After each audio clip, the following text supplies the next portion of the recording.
श्री सुखदेव जी बोले, हे राजा परीक्षित, मृत्यु के समय हिरण के बच्चे के प्रति अत्यधिक प्रीति होने के कारण उन्हें हिरण योनि की प्राप्ति हुई।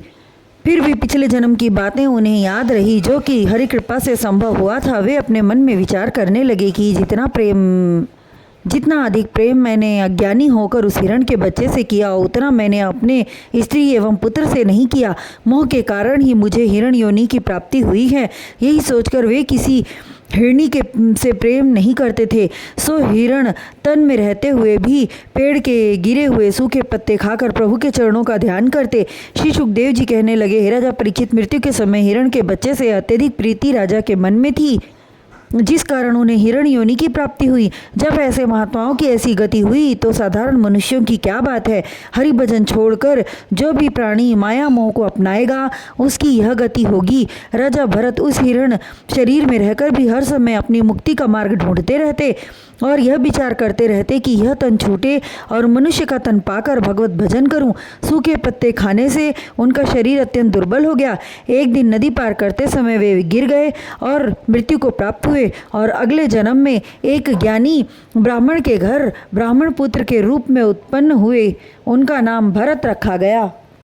उन्हें अपने पूर्व जन्म की बातें याद थी, इस कारण वे सांसारी मोह माया में न फंसे और दिन रात प्रभु के चरणों का ध्यान करते। पिता के डांटने पर भी पढ़ाई में मन नहीं लगा, अतः लोग उसे जड़ मूर्ख भरत कहने लगे।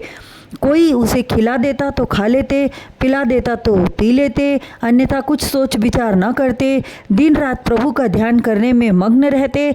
भरत के भाइयों ने उसका हाल देखकर उसे अलग कर दिया, किंतु फिर भी भोजन दे दिया करते थे। जब उन्होंने देखा कि यह कोई काम नहीं करता तो उसे खेत की रखवाली का काम सौंपकर बोले, हे भाई, तुम कोई काम तो करते नहीं हो, इसलिए तुम खेत की देखभाल करो, जिससे चिड़ियां न खाएं और पशु न चर जाएं। परंतु जड़ भरत ने रखवाली न की, वहां बैठकर प्रभु का ध्यान एवं स्मरण करने लगे।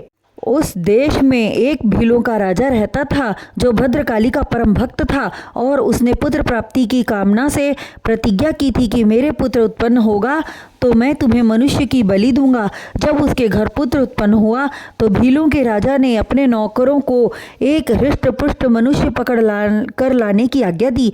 वे लोग खोजते खोजते उस स्थान पर पहुंचे जहां जड़ भरत बैठे थे। वे जड़ भरत को बांधकर भीलराज के पास ले गए। उस हृष्ट पुष्ट नौजवान को देखकर भीलराज अति प्रसन्न हुए और बोले, तुम लोग ऐसा मनुष्य पकड़कर लाए हो जिसे मृत्यु का कोई भय नहीं। यह तो आनंद मूर्ति दिखलाई देता है, इसका बलिदान लेकर भद्रकाली अत्यंत प्रसन्न होगी। भीलराज के पुत्र एवं ब्राह्मण पुरोहित भी मूर्ख थे, वेद शास्त्र का उन्हें ज्ञान न था। वे नहीं जानते थे कि मनुष्य का बलिदान देना उचित है या अनुचित। उन्होंने जड़ भरत का मुंडन कराकर उपटन लगाया, फिर स्नान कराकर शरीर पर इत्र चंदन आदि मलकर नए वस्त्राभूषण पहनाए और उत्तम भोजन कराया। तत्पश्चात पुष्पमाला पहनाकर जड़ भरत को भद्रकाली की मूर्ति के सामने बलिदान करने के लिए ले गए। जड़ भरत ने विचार किया कि जितना उत्तम भोजन आज इसने मुझे कराया उतना उत्तम भोजन मेरे भाइयों ने कभी न कराया। यह विचार कर उसने तलवार के नीचे अपना सिर झुका दिया। जिस समय ब्राह्मणों ने भील राजा को तलवार चलाने का आदेश दिया, उसी समय देवी भद्रकाली कुपित होकर प्रकट हुई और आंखें लाल लाल करके बोली, अरे दुष्टों, तुम लोग एक निरपराध हरि भक्त ब्राह्मण को मार रहे हो। यदि मैं इसकी रक्षा नहीं करती तो नारायण जी मुझसे रुष्ट हो जाएंगे। यह कहकर चित्कार करती हुई भद्रकाली ने अपने खड्ग से भीलों के राजा और पुरोहितों का सिर काट लिया और जड़ भरत की स्तुति करती हुई बोली, हे ब्रह्मदेव, आप मेरा अपराध क्षमा करें। यह दुष्ट भीलों का राजा मेरा भक्त था, किंतु आप हरि भक्त हैं और हरि भक्तों को कष्ट पहुंचाने वाला प्राणी मेरा शत्रु होता है।